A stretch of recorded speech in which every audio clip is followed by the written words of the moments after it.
Aymeric. Yeah, but with American accent, it's this. Yeah. Yeah, okay. Yeah. His I'm name is glad you know English. Aymeric. Yeah, Yeah. but it's Short for America. He's yeah, also the origin of the name. It's part of this Americo Vespucci. I would say it's the same. How to say base of the name from Okay. America. All right. we are here and we should be live here on East versus West YouTube channel. Jonathon Breda, Aymeric Pradines, Coach Ray. These two guys will have an most likely an epic war with left arm if hopefully for me, because that's what I want to see. I don't want to see nothing else. I want to hear starting from you guys, like how much do you know about each other? And I want to start with Jonathon. Everything that I've seen as of recent is mainly the Topi match and 2023 Europeans. That's a lot of the recent stuff. He doesn't. I haven't seen much other than that. If he has other stuff, he's not posting it. I do a pretty thorough research whenever I'm uh, analyzing my opponent. But from what I gathered from a lot of his old stuff to his new stuff, he's definitely different compared to what he used to be. I don't know if that's due to injuries and whatnot, which Yeah. that happens. But yeah, that's I looked like a low hand top roller. Uh, I like those, and yeah, interesting. It'll be interesting to see if he can even break my wrist back. That's for sure. So, American, maybe you respond to some of the things because you took some time off, right? You were not Yes. active, and it was because of injuries, and you changed Yes. your. Yes, it's also because injuries, also because of my job. I also, I manage a French Armwrestling Federation. It took me a lot of time to develop arm wrestling in France. Now we have government support. We are a real sport in France. For example, I have an invitation from French Olympic Committee for during Olympic Games to have some, stands, and we can promote arm wrestling during these Olympic Games. So it took me a lot of time to build this in France, and now we have almost 1,000 athletes in France practice daily, 50 clubs in every region. So I put a lot of energy for this, and now it's arm wrestling in some good way in France. I've noticed that a lot through a lot of your promotional stuff. It just you could tell that your promotional aspect is just through the roof with what you're doing over there. It's very impressive the amount of I mean just the amount of fans you have. I mean I'm getting messages from people like who are these people? Like you got a big following over there, that's for sure. Yeah, thank you. Yeah, and that's why I took a break. Also, injuries a bit, lack of training, so I stopped arm wrestling, and I restart to compete few years ago, 2 years ago exactly, and yeah, I come back with left. My right is not on international level now, but left it's pretty okay. I'm not how to say. Uh, well-rounded as before. Yeah. Mhm. Uh, Mostly outside. Uh, Before I can pull in almost every position. I'm not bad inside, but I don't think I'm confident like before from the Mhm. war. I'm ready for you, but Yeah, we'll I see. think I will avoid this because I saw some video, especially your fight against Pavlov, and I know Pavlov is really a strong guy, and for me you are stronger inside than him, and so it was very impressive fights. Yeah, that match put me out for like 6 months. That was like 17 total starts Yeah, on that match. We couldn't. That was That was brutal. Yeah. I remember Aymeric, and I remember like he had some brutal wars with that left arm. Like, and of course it took damage because if I think I'm Aymeric, I instantly think hook. Like I can think of Yeah. nothing. But I remember we had a lot of times we met, and every time he's like, it's fun. Like the elbow is like, and he wants to arm wrestle, like he wants to do it. And you had those when you took time off, then you came back, and many times, and it's always been a problem. But now, like you said, a different style. You're not maybe as well rounded, but maybe different type of arm wrestler. But can you still pull inside, or it just like it causes you pain and you try to avoid it now? No, no, I can pull inside, but Oh, he can still, from what I could see, just from watching 2023 Europeans, there's a few guys you threw in the hook very confidently. I think, and I know what you're talking about. I started out the first 3 years of my career just, wedging, putting every ounce of pressure I could on my elbow. And that's how I started out arm wrestling. And it takes, it's getting the confidence to want to go through that pressure again. I know what you're talking about. Yeah, no, I could tell that. I mean, I can see where the lack of confidence is, especially against Topi. Because I mean, with Topi, I mean, that's all you had to do was go in there if you really wanted it to be easy, in my opinion. I mean, because he's all outside. yeah, I don't think he cannot pull inside. I don't But think he typically doesn't have to. Yeah. yeah, and yeah, now my biggest weapon is my hands power. Yeah, I'm more confident on my hands than my arms. Yeah, Yeah. that's the blessing about injury, the silver lining in injuries, right? I mean, when something becomes weaker, it forces you to train other parts. Or that's, when my elbow started giving me problems, I really started focusing on top rolling, and that's what got me pretty much to the next level. I'd say just taking time off from pulling inside and just focusing on the outside for a couple of years. That's what made me more well rounded that way. So Yeah, and I think also before I train how to say more consistently, more often. So I think for the hook, you have to do this. If you train often, long times, your body is ready for the hook. Now my type of training is a bit different. I train because of my work, everything. It's life. I I manage to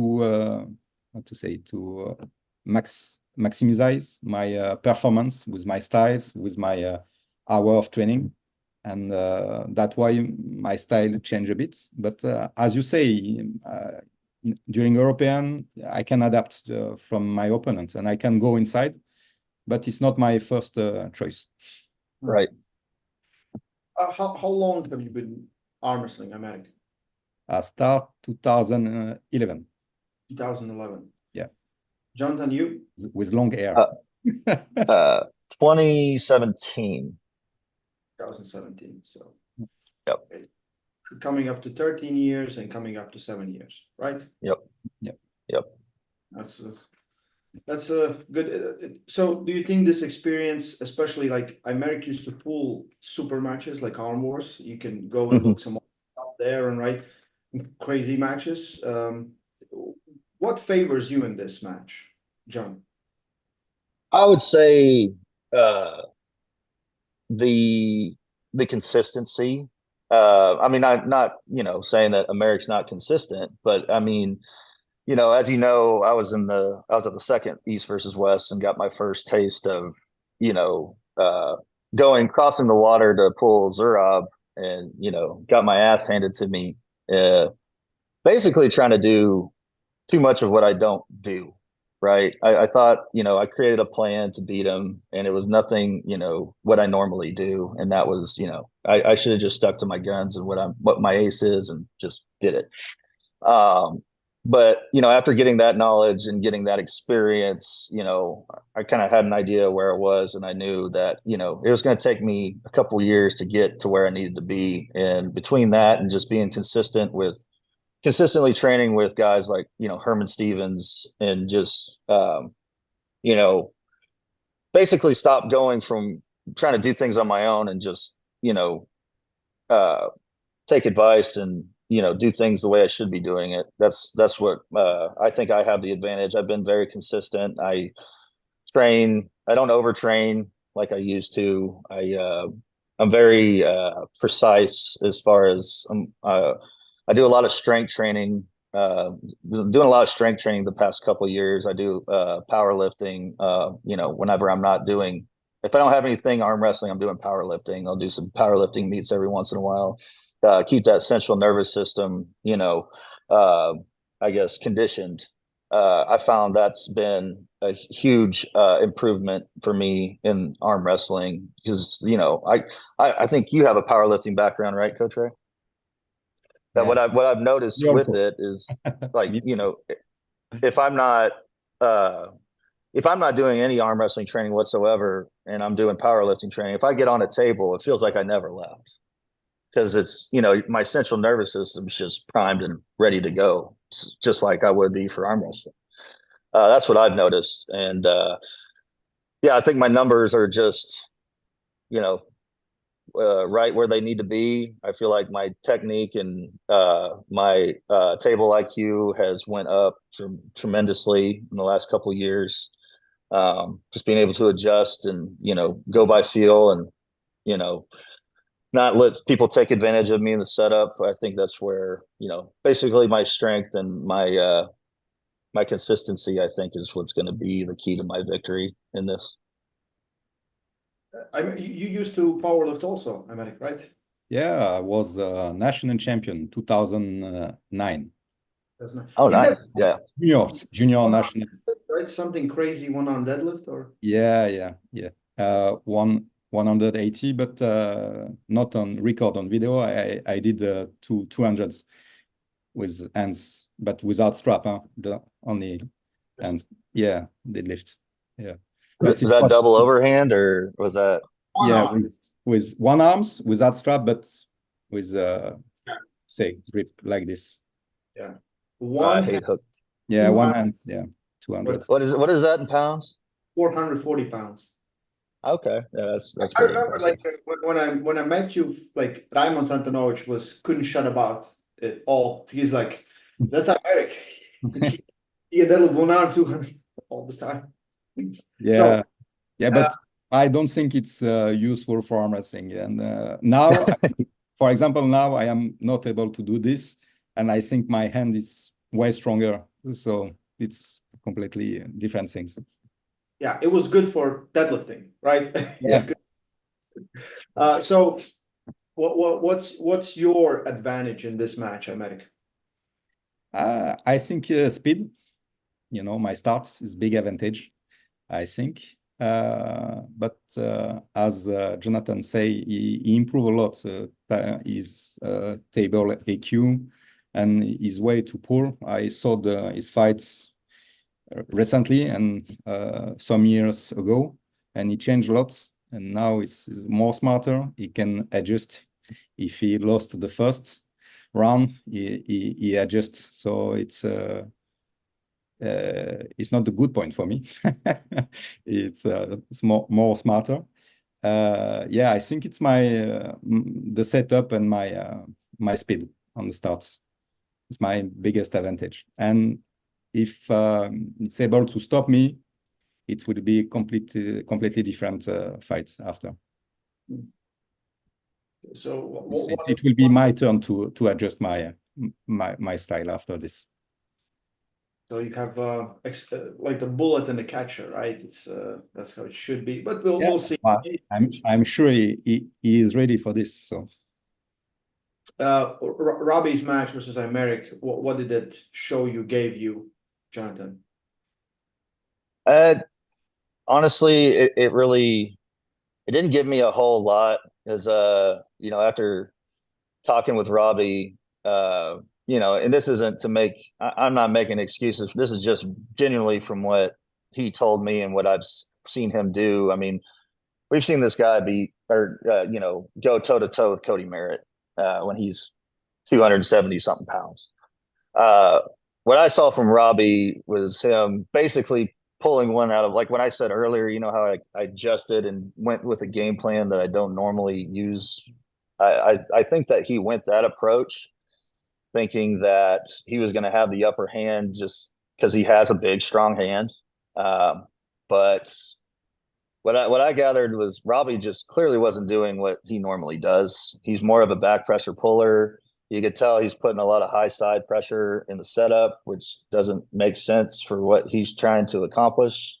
So really, I mean, I didn't really take a whole lot from that match is what I'm saying. I've never seen Robbie, I don't know about you, Ray, but I mean, everything I've ever seen of Robbie has been, when he's super heavyweight Robbie, 270-pound Robbie. I've never seen a 230-pound Robbie Topi ever.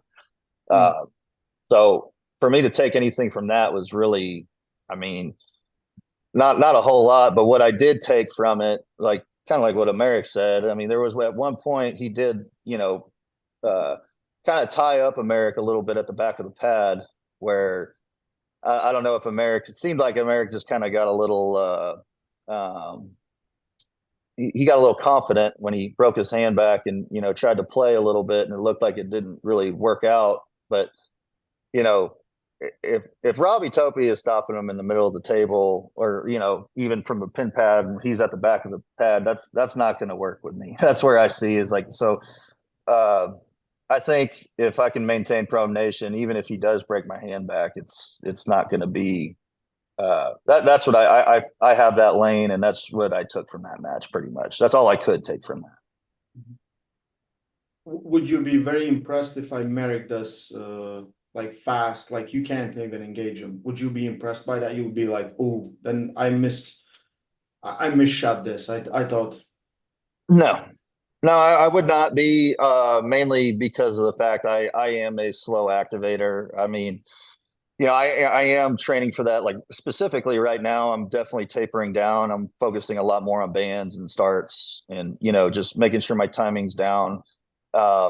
Studying, I saw just recently who the refs were, and the announcers, or I don't know who the main ref's going to be or if we get to decide or not, but basically studying cadences and working on my my timing right now.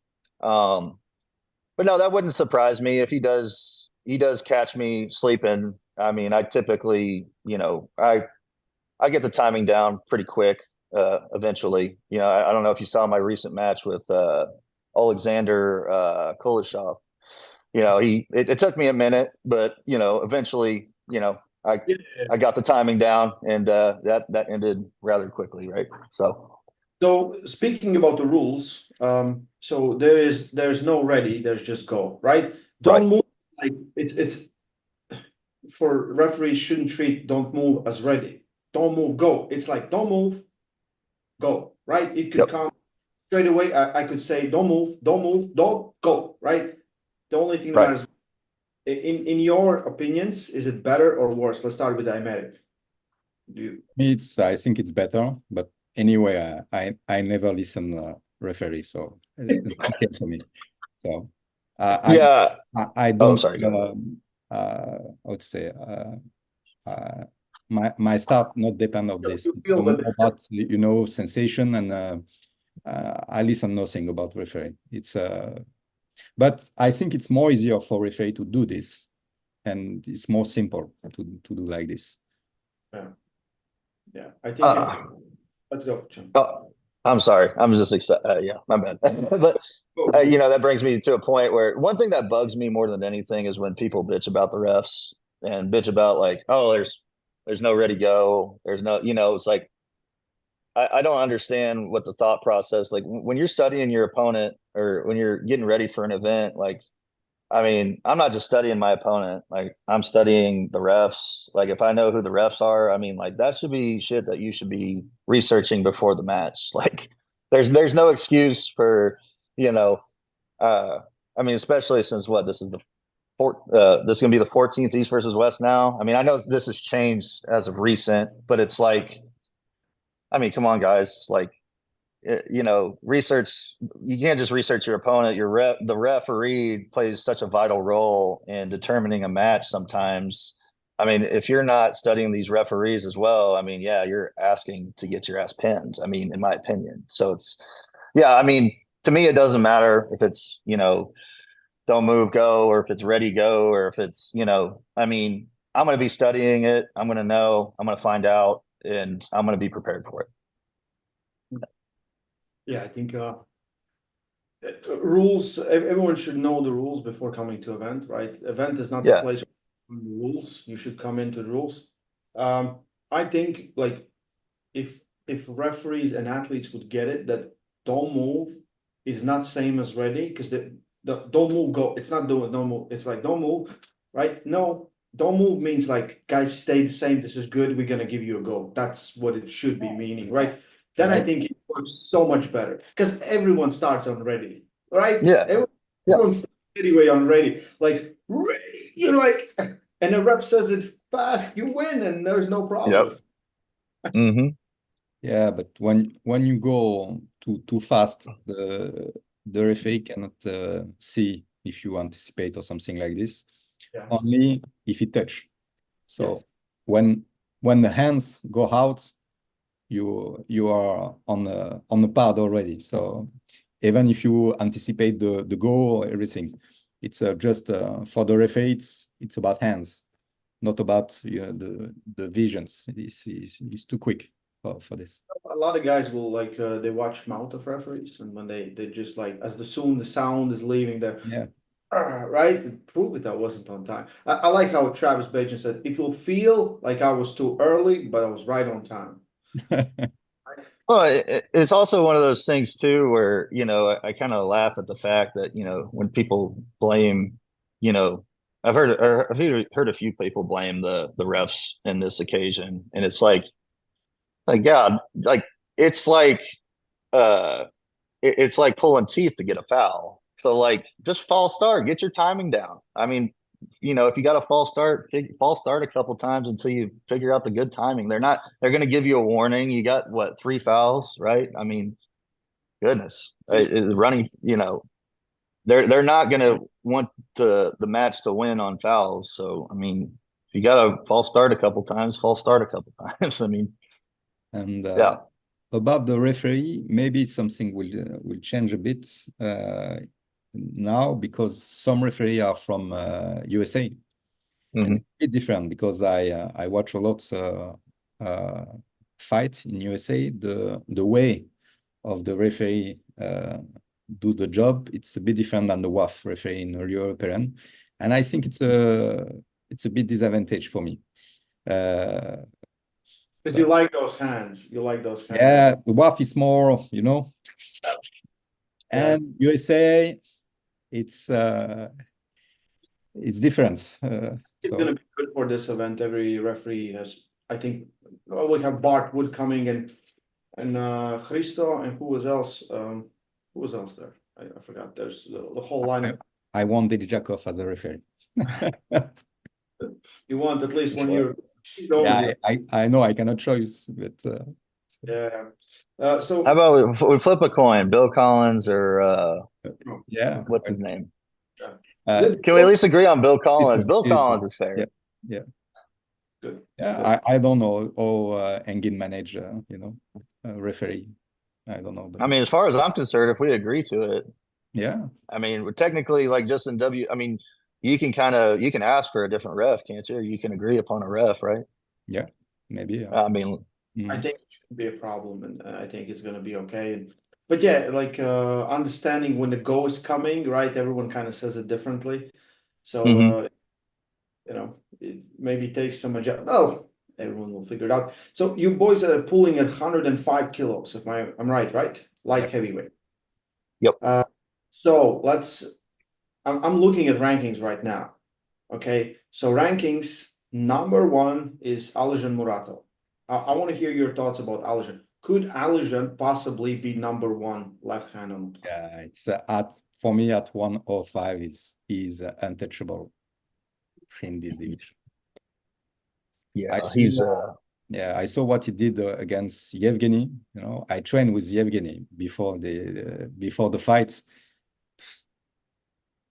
You know, Yevgeny is really good inside, and when we watch carefully, he get the right start, he get the position, he get everything, and yeah. And when Pronek is in this position, it's like a wall for me. So, and I was totally impressed about Alijan. And I think maybe it can be the number one overall left hand. That's what I was thinking as well. I mean, his move is just so nasty, and he's just got so much horsepower. I mean, yeah, I find it, yeah. I mean, even like creating goals for myself, right? And it's like if you were to tell me I was going to pull him in less than a year, I'm like, oh, I don't know about that. I mean, don't get me wrong, I'd give it hell, but I mean, that's how much respect I have for him. He's definitely, you know, I think he's, you know, top three is super heavyweights easy. But that's I want to, in my opinion, so like I think Oleg Zhok before accident was probably the greatest I've ever seen. Pound for pound, and I think maybe open. Right? Yeah, but in different style. For me, Alijan impressed me more than Oleg, or even for pounds. Exactly, because Alijan didn't have massive hand, right? He's just different type of animal. Alijan right now, in my opinion, like if I like pound for pound means for me, it means like I can beat easily everyone at my weight. Like that's what means pound for pound, like best, right? So if all are at the same weight, like, and he has no competition, 105, maybe 115. I think he's pound for pound, and like you guys said, maybe top three. And we're definitely gonna find out, but it's extremely possible. I'm sorry, go ahead. No, go. I was saying, so is Matyushenko still? Have they pulled yet? No, Matyushenko is at 115. I think that Yeah, match. you see, Yeah, I think we're forgetting about him as well. I mean, you talk about like probably one of my, you know, getting into this sport. I mean, I probably might watch more Ivan Matyushenko videos than any arm wrestler on the planet. I mean, his ability to hook people is just so impressive. I mean, from a no load start and just be able to stay in position and still have horsepower. I mean, and then he beat Oleg Zok very easily. I mean, to turn him into a hook is just, you know, that's crazy. I'd like to see a healthy Ivan left-handed versus Alizon. yeah. But I don't know where his left. I don't know where Matyushenko's left is these days. He gave a match to Artem Morozov. Like it was close. It was really close, right? I think like the left arm, those matches, Artem Vitali, Matyushenko, Alijan maybe with some other. Oh, that like. Yes. Yes. Interesting fight, but what I saw Alijan against Prudnik, I'm not sure Ivan have the tools for beat Alijan. I think you have maybe puller like Vitaly. Vitaly Laletin puts more trouble to Alijan because even Alijan, when you took the pronation, he can connect very low, and the power on his arm power is crazy. I want to see the fight against Ivan. For sure, it will be very interesting because Ivan is as Jonathon say, the ability to hook of Ivan. Also I saw I don't know hours of video of Ivan Matyushenko. It's a great inspiration, great sportman, athletes, legends. But I put my money on Alijan on this fight. Oh. So there's a super chat before we go back. So left arm, like you guys are ranked Aymeric number 7, Jonathon, you're number 8 on 105 kilo left arm rankings. Number 6 is Zurab. Number 5 is Oleg Zhok, and number 4 is Oleg Petrenko. So what's for both of you is the next step if you win this match? Let's start with Jonathon. Well, that's definitely a loaded question. Honestly, I'm definitely thinking one step at a time right now, because I mean, at the end of the day, I've gotten my feet wet pulling, some high level guys recently in the last 2 years. And, I won my first international fight against, I'd say Alexander's good opponent. But, I think Aymeric going to be, a big, it's still like testing grounds for me to see, am I truly ready on this level? I think, for me to say that I'm ready for anything past Zarab, I think I'm ready to beat Zarab right now. I want that match back so bad. But as far as beating, I feel like I'd have to beat Aymeric fairly easy in order to say I'm ready for guys like Petrenko and Oleg Zhok. So that's my opinion. So first you need to get it even with Zurab, so you feel like you reach the next level, next step, right? And then you'll see. Then you'll see, probably. Oh no, not necessarily. Like I said, I mean, I feel like if not, I'm not minimizing Aymeric here, but I think if I can, and if I can beat Aymeric in his wheelhouse very handedly, I'd say that I can see myself pulling with the likes of Oleg Zhok and those guys. But if it's, but that's just where I think it is. Yeah. Where's your aspirations, Aymeric, in this weight class? Oh, I know the level. I train with Yevgeny. I know the guys up to me. It's complicated. If I want to, for example, Yevgeny for me is not unbeatable. He's the fan of the style. If I stay outside, I have a chance against him. But inside, I'm very far. So I know in some aspects of arm wrestling, I'm not at this level.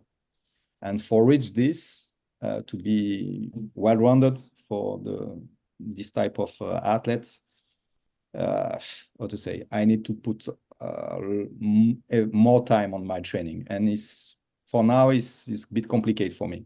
So my goal is to stay in this top 10. I'm not able to beat the top 3, top 4 guys. I can maybe put him a bit in trouble with a good start if I go in my style, but I'm not see myself to win this type of fights for now, because I don't put enough energy and time on training. After, maybe if I how to say, improve my raw power, why not? But for my plan is to stay here on the middles. On the middles. Yeah, it's a crazy tough class, to be honest, guys. Like when you feel like, okay, I could maybe reach that step, right? Then you're both gonna do it, definitely. Yep. There was a question: how do you feel about the buckle side? So everyone hates when they get the buckle. I think, in my personal opinion, it doesn't much matter if we're going in a hook, right? But it matters when you're trying to top rope. But it kind of matters anyway. But Jonathon, how do you feel about the buckle? I mean, it doesn't. I don't think it really matters. I don't really think it matters outside of a rough grip. I think it does it matters more in a rough grip than it does outside of a rough grip. If you have the buckle, but I mean, other than that, I mean, if you're outside of a rough grip, I mean, it takes nothing to adjust in that strap to get back to where you need to go. I mean, as far as referee's grip, if you have a referee just cranks down and doesn't bring the height back to normal, I don't really see where if you're letting the buckle determine the match, you need to get stronger. Merc? Yeah, for me, it's the same. Don't really matters. Yeah, for me, more matters is the referee, the way they put the strap, and your own attitude, or you set up your opponents. It's more important than the side of the buckles. For I think about I think this it's more how you are focused, or your opponents play with this. So it can be advantage, disadvantage. Yeah, I think it's like how do you guys practice? Do you practice more on the buckle on the hand? Are you trying to keep it even or? Both, both. I, I don't really care, during training. I move around the table. I don't really say, okay, I need the buckle now. No, I don't really focus on this. We had like I think the biggest examples was when Rustam was pulling Irakli, right? Who had the buckle, the guy lost. Justin was pulling Mindaugas, who had the buckle, lost. Like and like it was just back and forth, 1, 2, 3, 4, right? Going back in rounds. But Well, I think people forget about this. Sorry to cut you off, but think about this too. And I see this a lot. If you look at I can think of a few matches and I can't really pinpoint them in East versus West, but is it really the buckle or is it really the whose side is what side they're on? Because what I find what a lot of refs do, especially shorter refs, I feel like attention to the center of the table is not really paid attention to more than how straight their hands are. So like there's several matches where, if like let's say Justin's on the right side, they're pulling right-handed, and a smaller rep, he's gonna bring the hands closer to him, right? Where he can make sure everything's right. But in turn, I feel like, needless to say, I feel like the center of the table gets forgotten about more than the strap playing a role in the match. That's my opinion, though.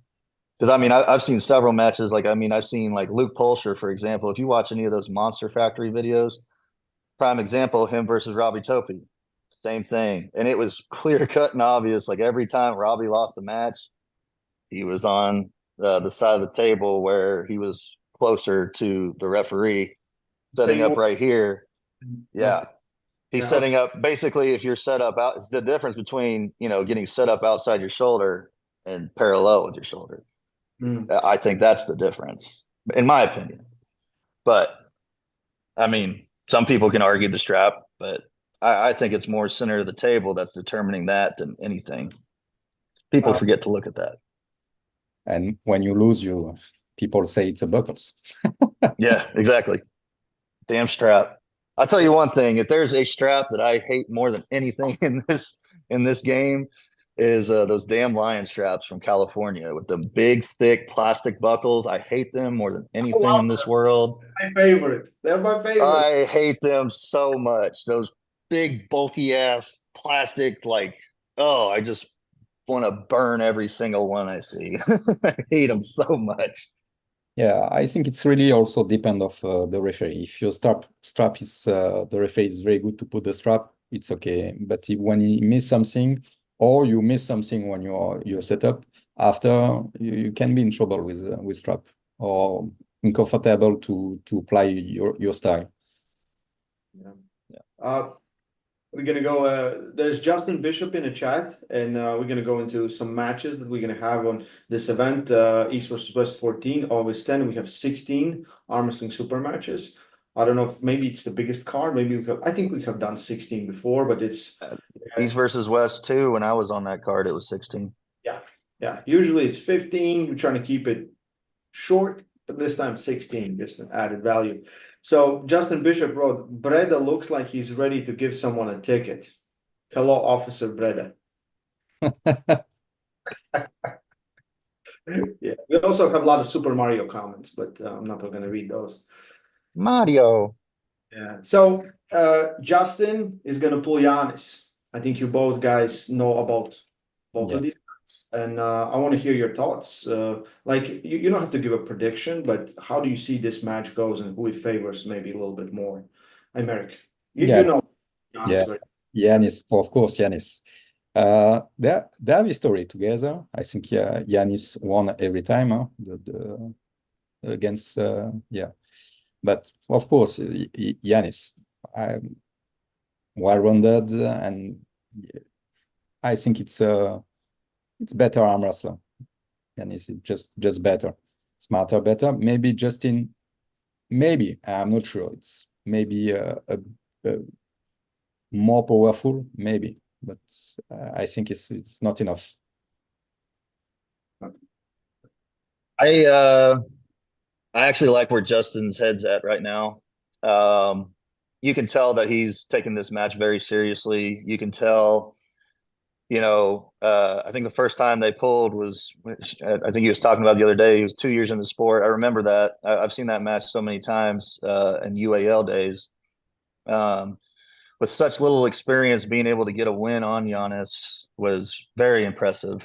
And which, doesn't speak for where he's at now. But, going off just the Mendagas match, I mean, if there's been anyone that has shown that they deserve to be in the top tier of that weight class, it's Justin, I think, just based on that Mendagas match alone.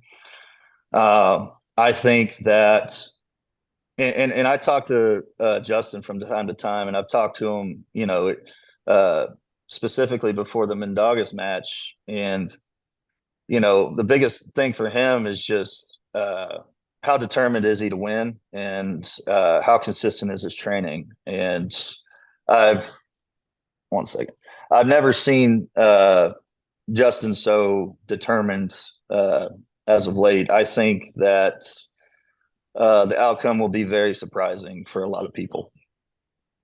Yeah, the question is only question for me is about the shape of Giannis. I don't know if he's close of his best level. If he is, I think it will win without so much trouble.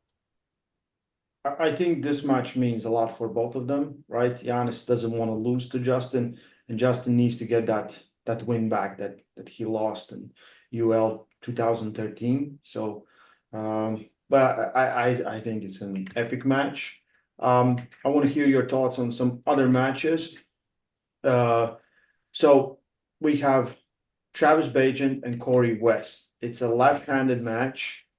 Travis, he pulled Derek in Challenger Series, and then he lost to Kalinchenkov. Do you guys think Travis is ready to face Corey West? Because Corey West is still very, very scary. Jonathon. Corey West is going to blow through him. It's not even. I've never felt a man so strong. Yeah, I've pulled Corey a lot, and I just can't even feel the guy. I pulled Travis before, and yeah, granted, supposedly Travis is training now, but it's one of those things. Corey he has such a big, thick hand. It's so awkward to grab a hold of.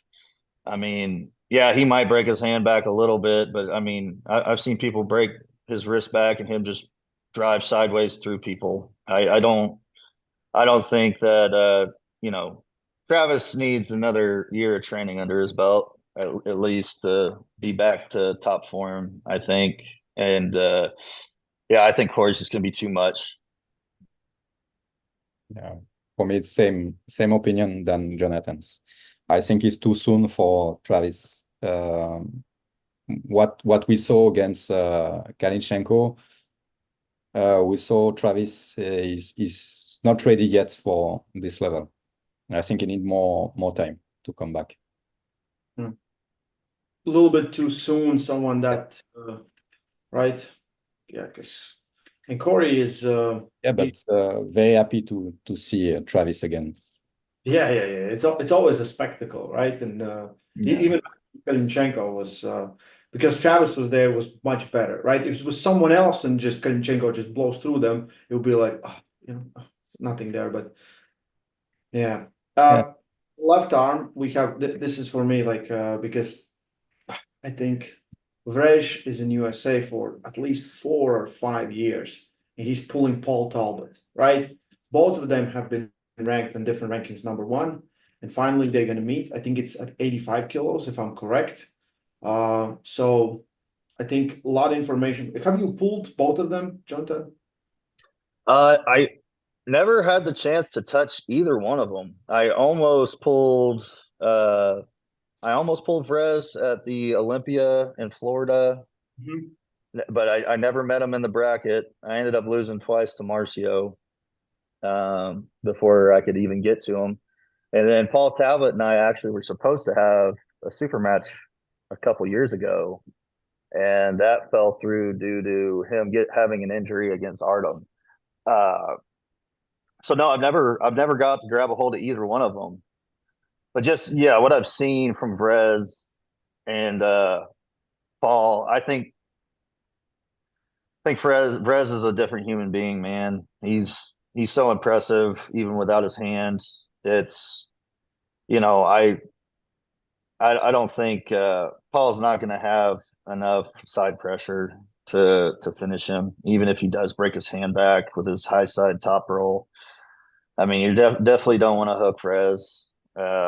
I I think that yeah, that's I'm thinking I'm leaning more 60-40 Brez on that one, in my opinion.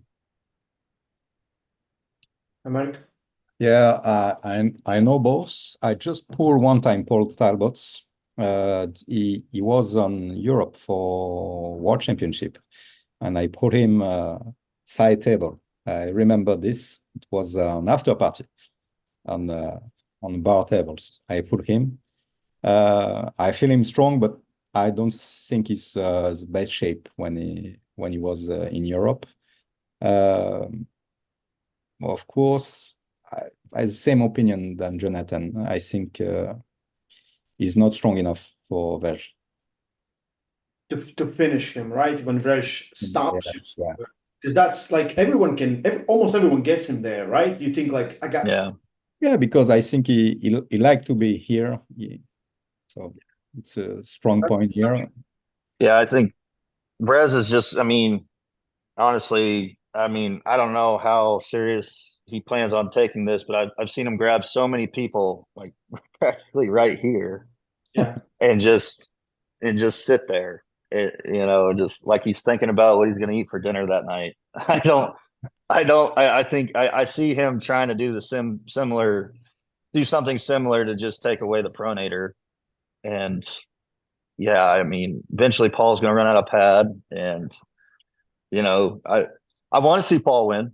I do, but I just Perez is just such a impressive specimen. I don't know. I don't think that's going to happen. Gotcha, guys. I hope he proves me wrong, though. I think it's interesting matchup. I talked with Paul Lynn yesterday. We did a podcast, and he said 3-0 Talbot. He said, I know something you guys don't know, and he feels that confident about Talbot. But it's still has anyone beaten Rish in USA?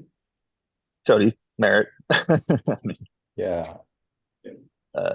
That's it. Right. I watched him. Dad move Marcio. Like crazy. Yeah.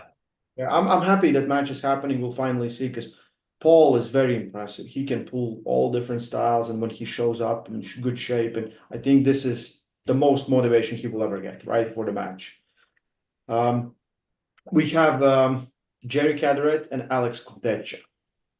Jerry has been off close to a year, right? Close to a year. And Alex with right, who did he pull? Georgi Tsvetkov, right?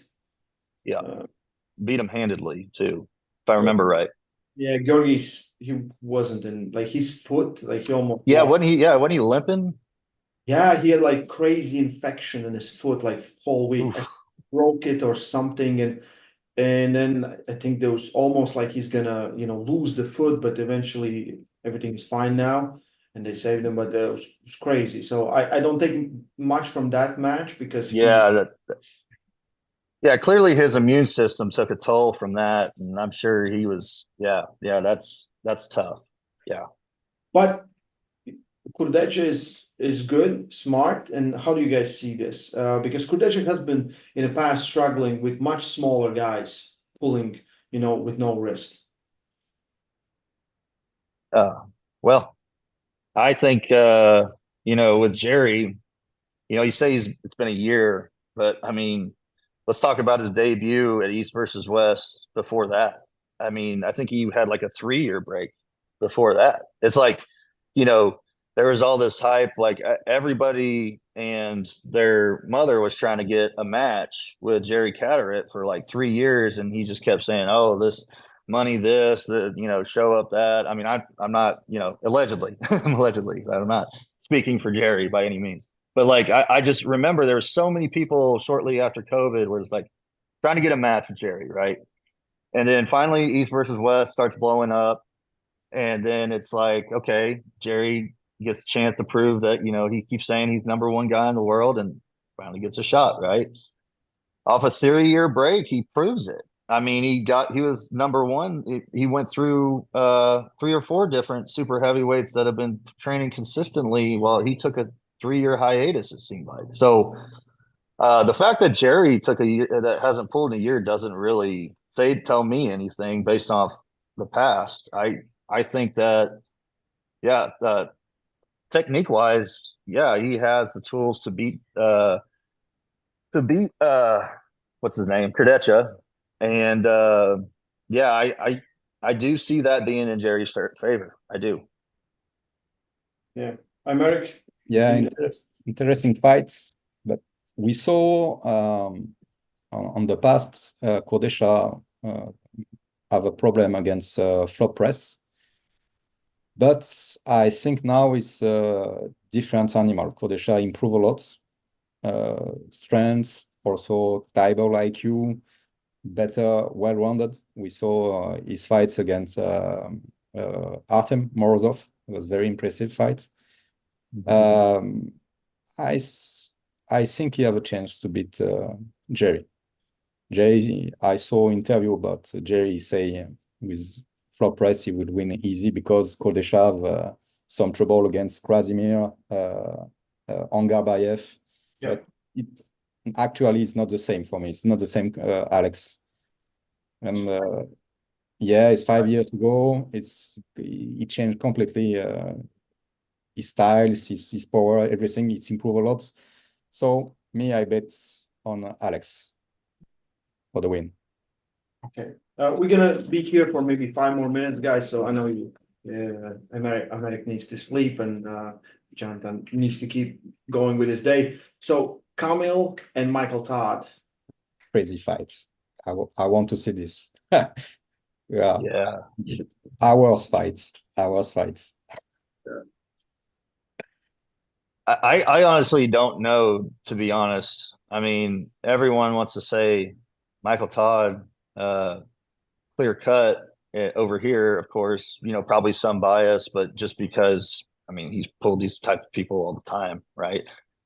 But I mean, my question would be, since he's had his elbow and everything cleaned out, and he's got all this mobility back. He says he's got all this mobility back. I think that potentially hurts him in this match if that's true. Because I mean, part of that, that bone lock or whatever, he was very successful with that at first because he can only go out to here, and then once he plants, I mean, it's just tiring your opponent out, right? I mean, if he's got more to give now, I find he's definitely on the losing end of this potentially, but we'll see. I can't really. I'm leaning more 60-40 Camille on that, but I do like I said, want Michael to win, obviously, Team USA. So For me, 50-50. It's I think it's a stamina fight. Yeah. that and that Camille guy's weights are just impressive. I mean, it's just the weight that he's moving is ridiculous. Yeah. So Yeah, it's should be a good one. Camille. Yeah, Camille will be big. And, it's definitely one of those like like for me, what I would love to see eventually, Jerry versus Camille. If Camille Yeah, proves that he's somewhere though at that level, right? Then what would happen there? We don't know. Maybe, maybe we go to a different dimension, find a wormhole. I don't know. We'll see. right. Something magical happen, right? It's something like I'll be like, right? We see double flop or It's like, how does that even happen? yeah, They're just we gonna pin each other at the center. right there. So the main event is John versus Leonidas. Okay, I talked with RVJ yesterday. He's very upset about it. He doesn't like that Leonidas is pulling John. Um, Devon picked Leonidas as heavy favorite. I really don't know where John is. It's with John, it's very hard to tell what kind of shape he shows up. So does Leonidas have what it takes to beat John at this time? Course, John age, so well, I don't know his shape now, but I think he have a chance to win these fights because Leonidas improve a lot. We saw the fight against Schoolboy. He's different. Is arm wrestler now, really, and his power is really crazy. But I don't think it's good enough to finish John. If John have enough stamina, he can stop him somewhere and walk on the hands, and Leonidas will do some mistake, I think, and I don't think he can control the pronator of John. I agree. But I cannot bet against John. So John. Yeah, I see Leonidas making he might be strong enough, but I don't think I think he's gonna make too many mistakes on the table, and John's just gonna really be relying on that and execute when needed. I mean, Lord knows he's gonna have hand control.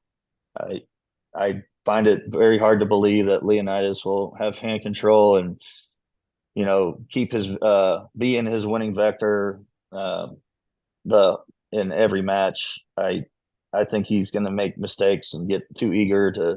It's like every fairly new arm wrestler, right? They so so excited to get too excited about going to that pin pad too quick. When you got to be smart. You can't you got to be precise. And I don't think he's there yet. I think John will out arm wrestle him. Yeah, it's hard to bet against John, and it's always like yeah, I'm always rooting for him because you always want to see John winning, right? Um, Right. before we finish, I have to ask Jonathan, what can you tell me about Ryan Bellinger? I don't know a whole lot about the guy, honestly. I've seen him in person. I know he has a very good hook from what I've seen. Uh, I think that him and Adam Wrzinski have had some good matches. I think that him and Robbie Russell have had some really good matches. I don't know if he has more wins on them than they do against each other. Um, but from what I understand, Ryan Bellinger is, what I've seen of him, he seems like he's definitely an inside type of guy. Just likes to stay inside and banging that hook. I could be wrong on that. I don't, but I don't really know a whole lot about him, other than he's definitely a force to be reckoned with in that weight class for sure. He's getting there. I'd say in a couple years he'll definitely come to his own as one of the top U.S. guys. Okay, maybe I have a chance to take on him before he gets there, right? So maybe I still have a little bit of chance. We'll see. We'll see, guys. Yeah, thank you guys for joining me. Thank you guys for watching. I'll see you both in less than 3 weeks, right? And we'll have amazing event, amazing match. You want to say something to finish this up? No, I think it will be very interesting fights, and maybe not quick enough. And I think if it's not quick, it will be a really war and good fights. I think good fights. And it would be more complicated for me. The style of Jonathon, it's more complicated for me. So it's a challenge. It will be not easy fights at all. And good luck to Jonathon. Stay strong, healthy, and see you soon. Yeah, I looking forward to the challenge. Looking forward to see where I'm at, and see where we compare at the table, and just see what kind of options we have. I'm very confident. You're obviously a worthy opponent, and looking forward to holding hands at August 10th. So best of luck to you, and I hope you got your training in. Thank you. I will train with Yevgeny Sunday, my last training. So if I pin Prodnik inside, you can be worried.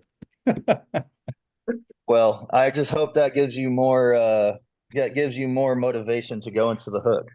That's all. Yeah, maybe. In a slow hook. Yeah. Yeah, guys, don't miss this. East versus West 14 already, August 10, live on pay-per-view on Core Sports. We're going to be there in Orlando, Florida. Don't miss it. Thank you, Jonathon, Aymeric. I'll see you guys there. Stay strong. Love arm wrestling.